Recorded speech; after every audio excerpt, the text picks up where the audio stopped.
Très chers compatriotes, nous voici pour la troisième fois au rendez-vous de l'histoire. La première fois, ce fut en ce beau jour du 30 juin 1960. Dans l'allégresse générale, notre pays accédait à la souveraineté nationale et internationale. Mais ce fut également le début de la difficile naissance d'une nation et l'apprentissage laborieux de l'exercice du pouvoir.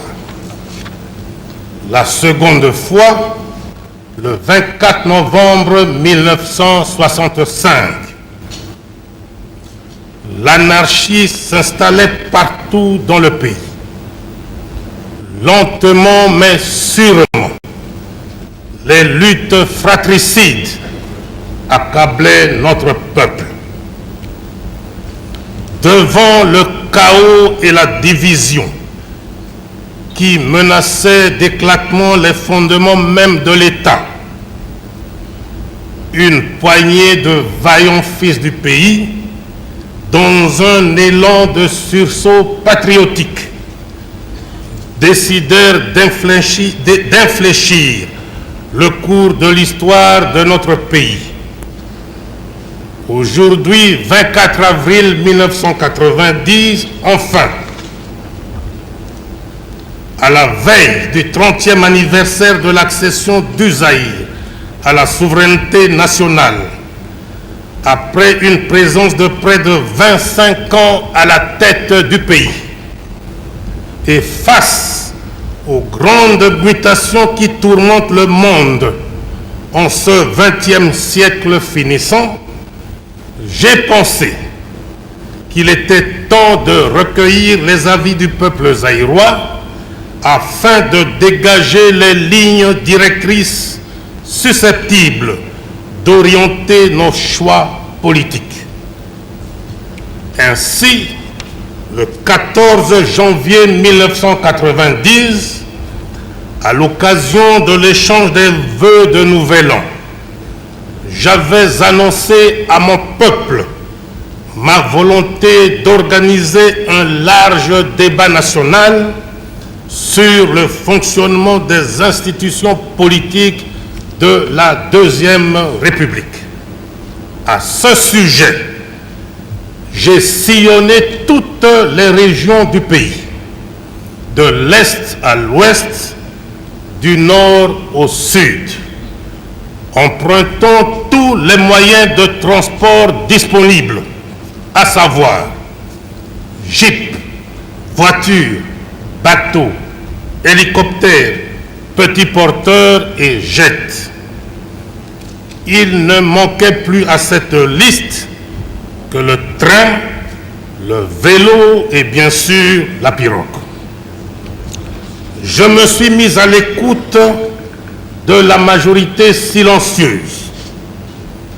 Ces interrogations, ces inquiétudes et ces aspirations ont retenu toute mon attention. J'ai recueilli des mémorandums aussi bien individuels que collectifs. J'ai reçu en audience différents groupes socio-professionnels tels que professeurs, missionnaires, opérateurs économiques, médecins, avocats, fonctionnaires, chefs coutumiers, femmes commerçantes, étudiants. Tout a été pris en compte et a fait l'objet de ma profonde réflexion, même le mémorandum des évêques. Je voudrais saisir l'occasion que m'offre cette adresse à la nation pour remercier du fond du cœur le peuple zaïrois de l'accueil chaleureux et patriotique qui a été réservé à moi-même et à la maman présidente. Bravant pluie, soleil et fatigue, Partout, les filles et les fils du Grand Zaïre se sont surpassés et nous ont témoigné avec joie et enthousiasme leur indéfectible attachement. J'en suis profondément touché et je leur resterai infiniment reconnaissant. Je me dois également de féliciter le peuple zaïrois pour son sens élevé du nationalisme et sa maturité politique. En effet, durant toute la période de consultation populaire, en dépit d'un battage médiatique d'intoxication et de démobilisation que de mémoire de chef, je n'ai jamais connu au Zaïre, le peuple zaïrois a démontré une fois de plus qu'il n'était pas prêt de régler son mode de vie sur la base de la manipulation et de la désinformation. Très chers compatriotes, 30 ans après l'accession de notre pays à l'indépendance, nous sommes aujourd'hui à la croisée des chemins et devant des choix nouveaux. À l'analyse de tous les mémorandums qui m'ont été adressés, j'ai été surpris de constater que le peuple à qui j'avais demandé de se prononcer seulement sur le fonctionnement des institutions politiques a plutôt axé l'essentiel de cette doléance sur les difficultés qu'il éprouve dans sa vie quotidienne. Ainsi, au plan social, on pourrait retenir notamment la dégradation des infrastructures sociales, hôpitaux, écoles, universités, édifices publics.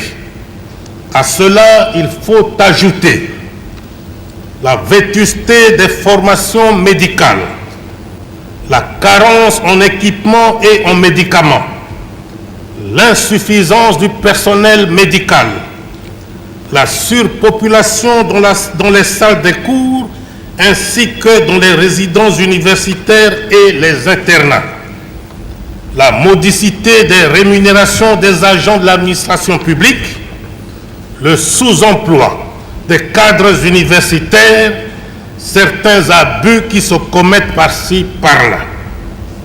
Au plan économique, il m'a été signalé, entre autres, la dégradation des voies de communication, routes, voiries, télécommunications, le poids de la fiscalité et de la parafiscalité, les tracasseries administratives, les invendus dans les collectivités rurales, la détérioration des termes de l'échange du paysan, l'insuffisance d'énergie électrique dans certaines régions du pays.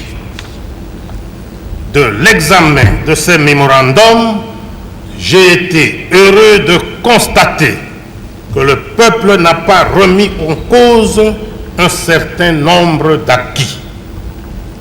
En effet, de Bukavu à Matadi, de Lubumbashi à Kisangani, partout, c'est l'affirmation de l'identité nationale et la sauvegarde de l'unité, le souci de l'intégrité territoriale et la préservation de la paix retrouvée.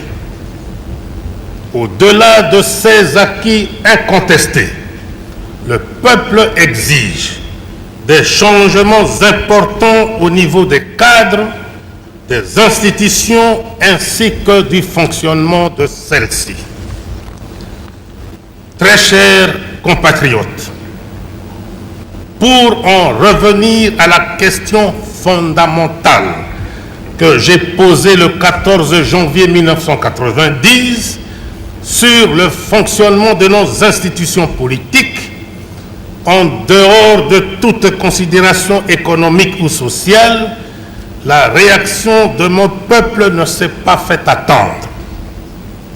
Dans l'ensemble, le bilan politique de la consultation populaire selon le rapport qui m'a été présenté par le Bureau national de coordination, indique qu'au total, 6128 mémorandums ont été enregistrés et analysés jusqu'au 21 avril 1990. En vous signalant que, d'une part, plus d'1 million de Zaïroises et de Zaïrois ont pris part à ce débat national et d'autre part, les compatriotes résidant à l'étranger ont également apporté leur contribution à travers 116 mémorandums.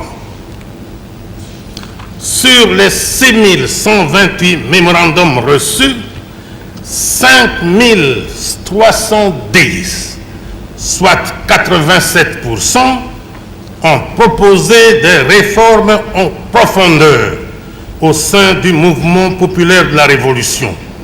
Cependant, deux tendances se sont dessinées clairement. La première estime que le MPR doit demeurer le parti unique, mais certains de ses organes doivent disparaître. Il s'agit principalement du comité central, du bureau politique et du conseil consultatif permanent pour le développement. La même tendance estime également que le secrétariat général et les branches spécialisées du MPR doivent être dissous. La deuxième se prononce pour la réduction sensible des organes et des effectifs des hommes qui les composent. Cette tendance a également suggéré que le mouvement populaire de la Révolution, à tous les niveaux, fasse appel à des hommes nouveaux. En revanche, 818 mémorandums, soit 13%, se sont clairement exprimés en recommandant vivement l'instauration du multipartisme. Outre le choix porté sur le maintien du monopartisme ou sur l'instauration du multipartisme, l'analyse des mémorandums a également permis de déceler d'autres préoccupations du peuple que voici. 1. La réhabilitation des trois pouvoirs traditionnels, à savoir le législatif, l'exécutif et le judiciaire. 2.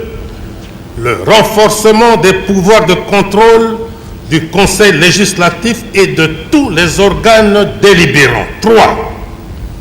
La responsabilisation de l'exécutif, tant au niveau central que régional, devant les organes délibérants. 4. La dépolitisation de la fonction publique, de la territoriale, des forces armées, de la gendarmerie, de la garde civile et des services de sécurité, exigeant pour ces derniers une profonde restructuration en vue de garantir en toutes circonstances les droits fondamentaux des citoyens et les libertés individuelles. Très chers compatriotes, après avoir mûrement réfléchi et contrairement à mon engagement de suivre l'opinion de la majorité, j'ai estimé, seul devant ma conscience, devoir aller au-delà des vœux exprimés par la majorité du grand peuple du Zaïre. Aussi, j'ai décidé de tenter de nouveau l'expérience du pluralisme politique dans notre pays en optant pour un système de 3 partis politiques, en ce compris le mouvement populaire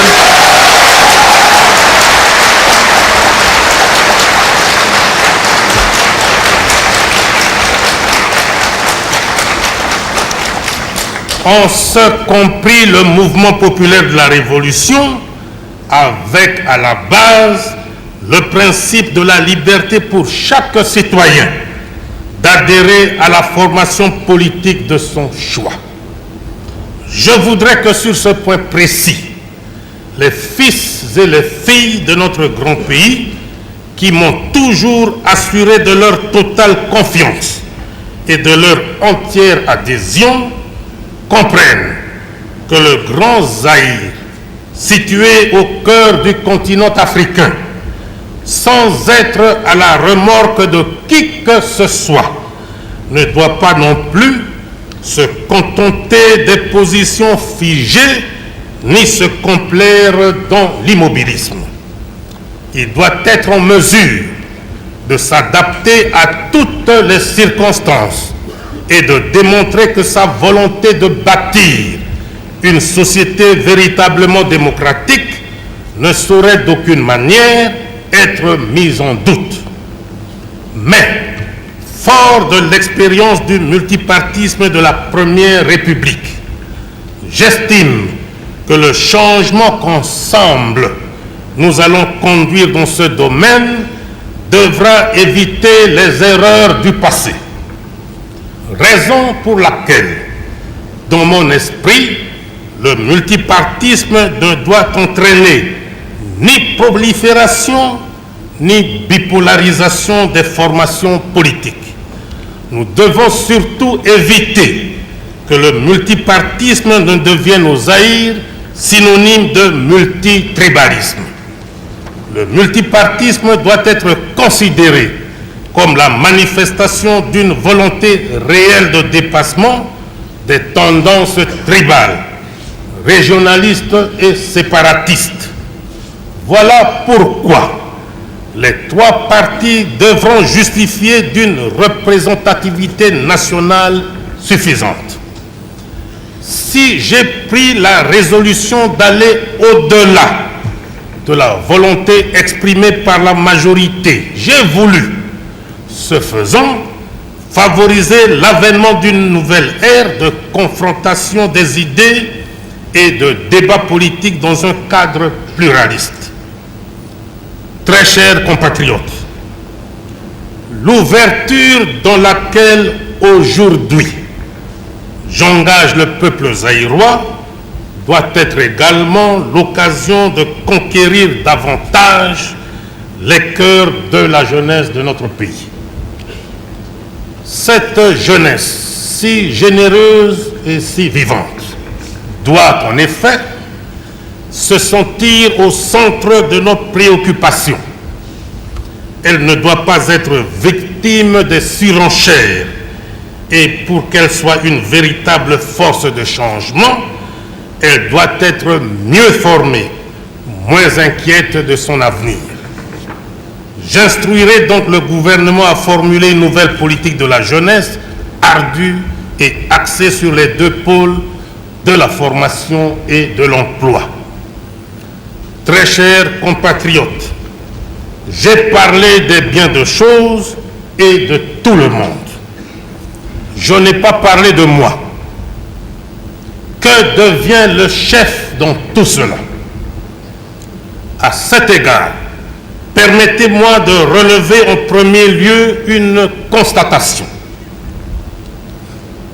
Le peuple zaïrois s'est clairement prononcé sur ma personne et a demandé que je continue de présider aux destinées de notre pays.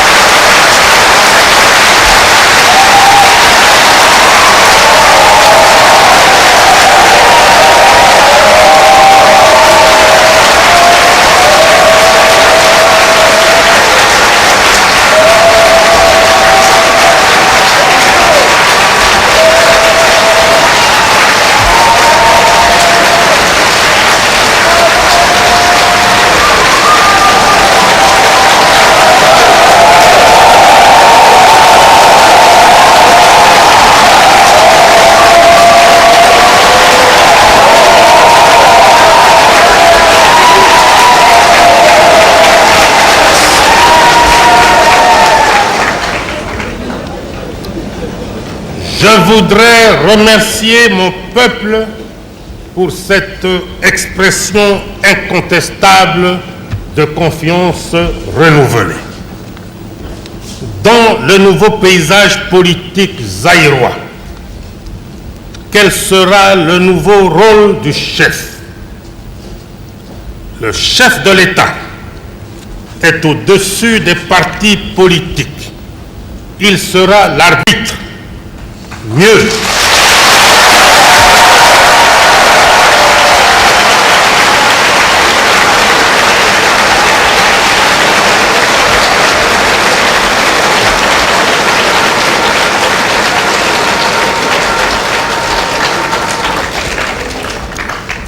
il sera l'arbitre, mieux, l'ultime recours.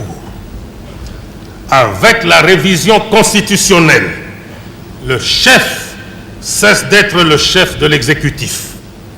De ce fait,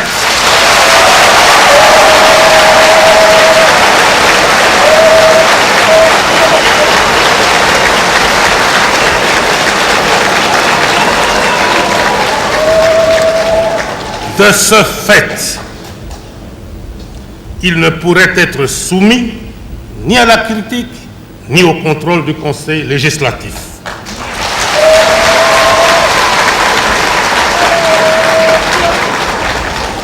Il demeure le garant de l'indépendance nationale, de l'intégrité territoriale et constitue le dernier rempart de la nation.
Les fils et toutes les filles de notre pays, membres ou non d'un parti, doivent se reconnaître en lui.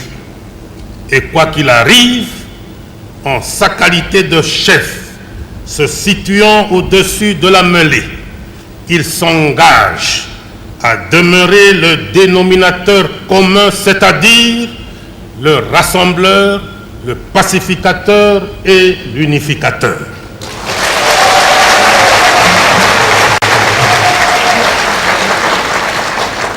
Mon rôle d'arbitre au-dessus des partis ayant été ainsi défini, je vous annonce que je prends ce jour congé du mouvement populaire de la Révolution pour lui permettre de se choisir un nouveau chef devant conduire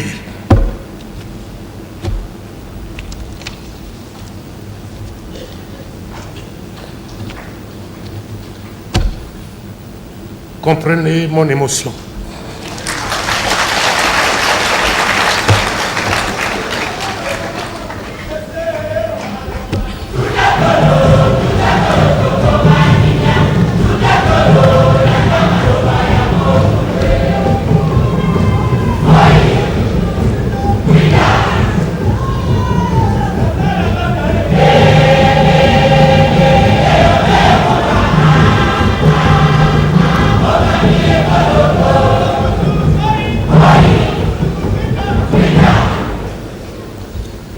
Mon rôle d'arbitre au-dessus des partis ayant été ainsi défini, je vous annonce que je prends ce jour congé du mouvement populaire de la Révolution pour lui permettre de se choisir un nouveau chef devant conduire les changements des structures matérielles et humaines de ce parti.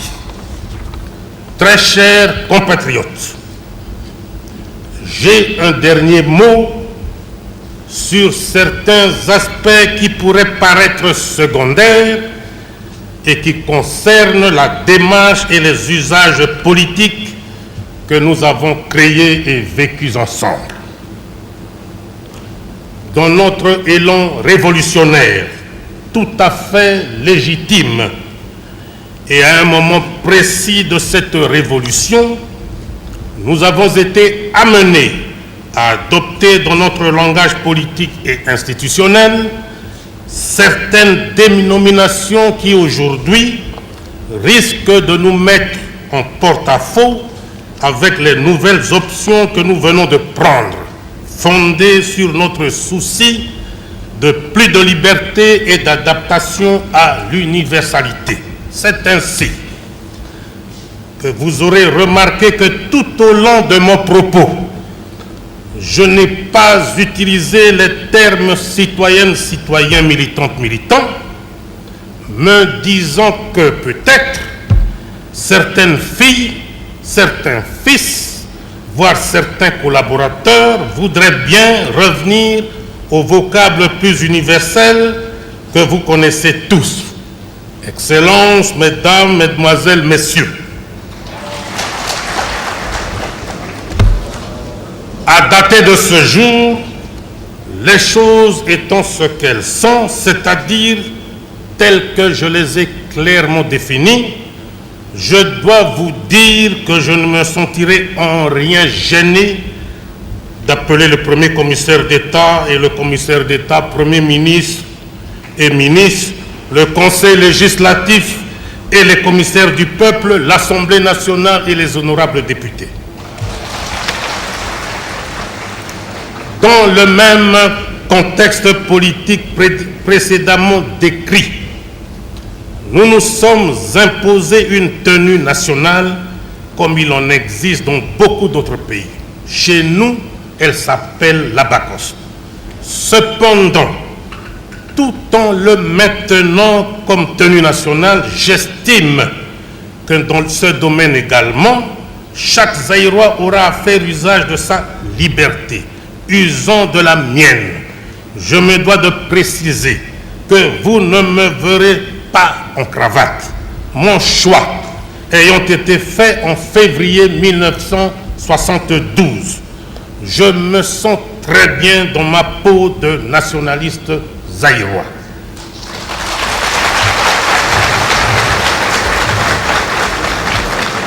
Très chers compatriotes, toutes ces réformes, vu leur ampleur, requièrent une période de transition nécessaire et suffisante, surtout pour permettre aux nouvelles formations politiques de se structurer et de s'installer sur l'ensemble de notre territoire, ainsi qu'au mouvement populaire de la Révolution, de se restructurer au regard du nouveau paysage politique. Étant donné que tous les organes délibérants ont reçu avec une belle unanimité le satisfecit du peuple, qui du reste a demandé que leur pouvoir de contrôle soit renforcé, j'ai estimé, suivant en cela la volonté librement exprimée par le peuple zaïrois, que ces organes délibérants, c'est-à-dire le Conseil législatif, les assemblées régionales, les comités populaires des zones et les conseils de collectivité restent en place jusqu'aux élections prochaines.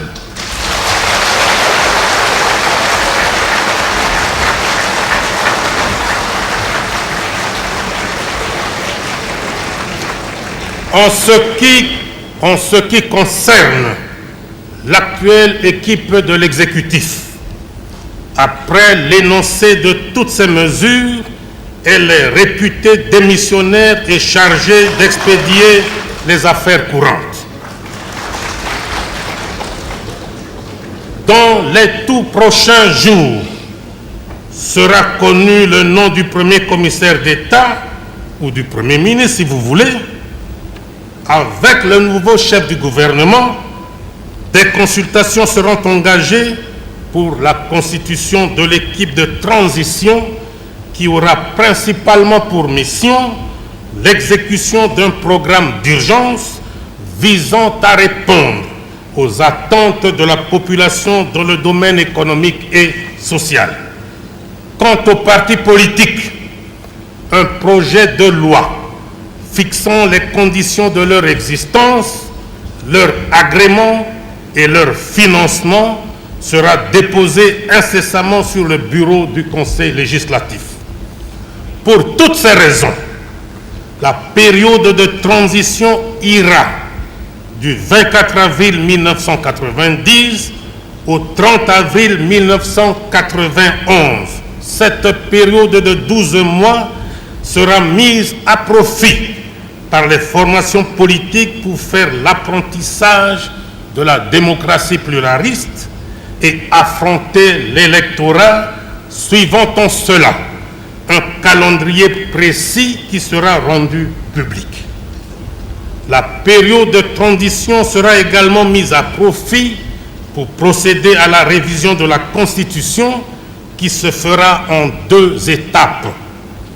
Comme je l'ai déclaré plus haut, le pays sera régi pendant la transition par la Constitution actuelle qui doit subir des modifications au niveau du Conseil législatif.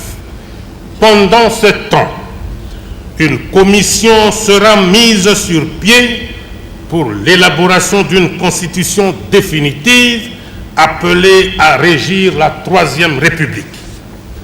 Après la mise en place du gouvernement de transition, j'entreprendrai une tournée d'explication des nouvelles réformes à travers le pays. Car la majorité silencieuse qui a exprimé clairement sa volonté pourrait ne pas comprendre pourquoi et dans quel intérêt j'ai opté pour le point de vue de la minorité. Très chers compatriotes,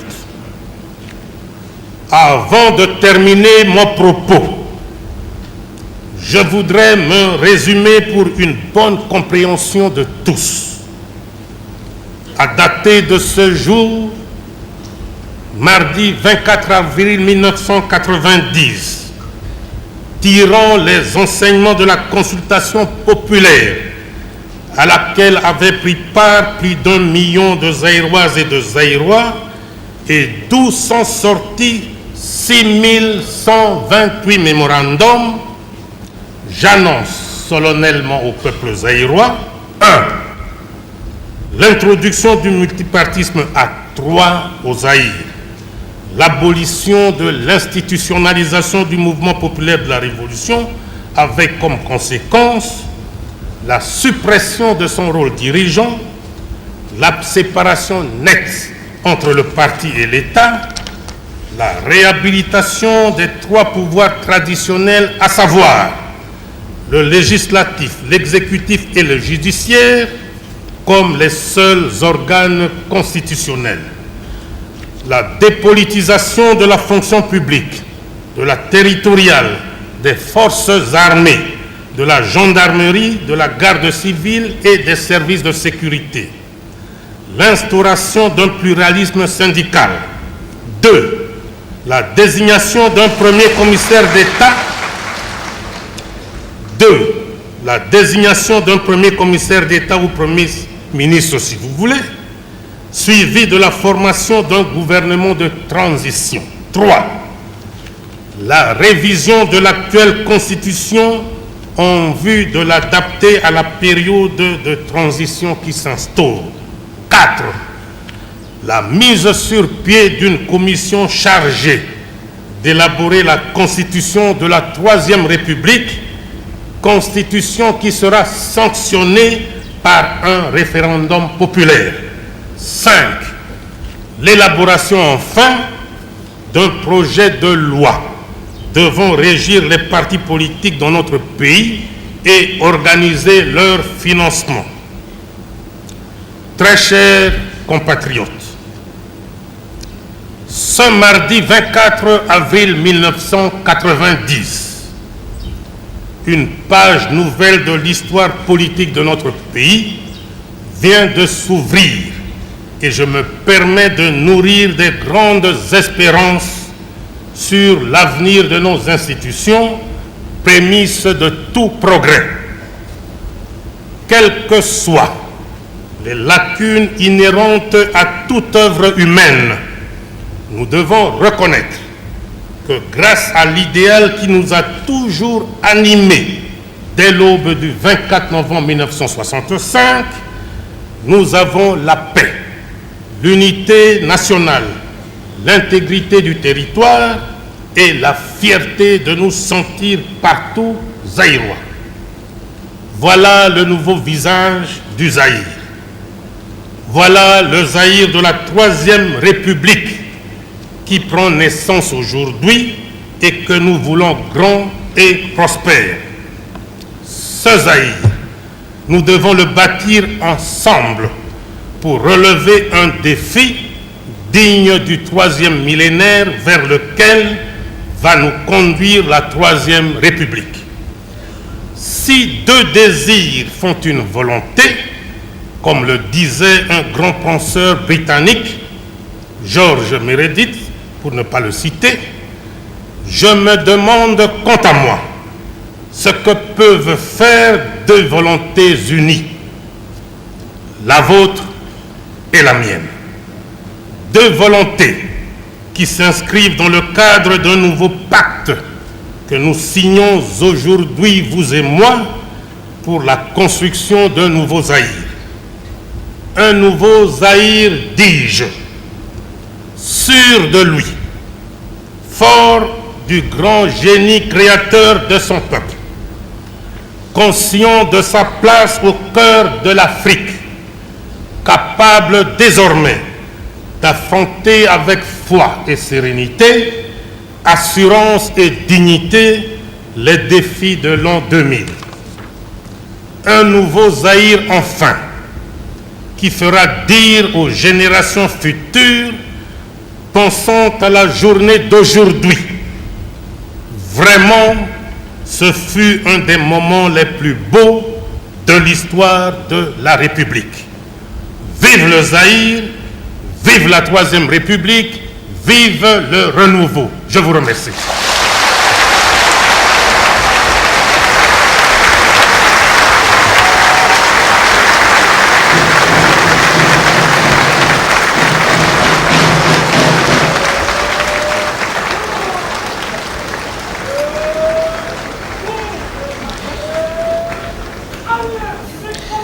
Chers amis téléspectateurs, vous venez donc là de vivre avec nous un moment historique.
Chers téléspectateurs, nous n'avions vraiment pas tort de vous dire au début de ce reportage que nous avions réellement rendez-vous avec l'histoire aujourd'hui. Le président fondateur vient de nous donner donc raison. Le maréchal Mobutu Sese Seko vient donc de signer un nouveau pacte avec son peuple pour un nouveau départ de notre pays, la République du Zaïre. Aujourd'hui, 24 avril 1990, salue donc le renouveau dans notre pays. Le renouveau qui s'appelle le 3e République, c'est un jour vraiment historique et nous retiendrons que le maréchal Mobutu Sese Seko, président de la République du Zaïre, a rendu un hommage déférent à la révolution et donné un satisfecit à tous ses acquis. Avant que nous fassions un commentaire au niveau de la rédaction française, je vais rapidement demander à la rédaction en langue nationale d'être très bref, mais de dire l'essentiel, parce que nous devons tous nous rendre maintenant à la pagode présidentielle pour la conférence de presse du maréchal Mobutu Sese Seko, président de la République du Zaïre. Bapangi ya Luzolo awa na kati ya cité ya parti Ansele mambu yonso metubama yame kuakana befilo nyonso belokele na lukufu beno mufa na zabisa benoti maréchal Mobutu Sese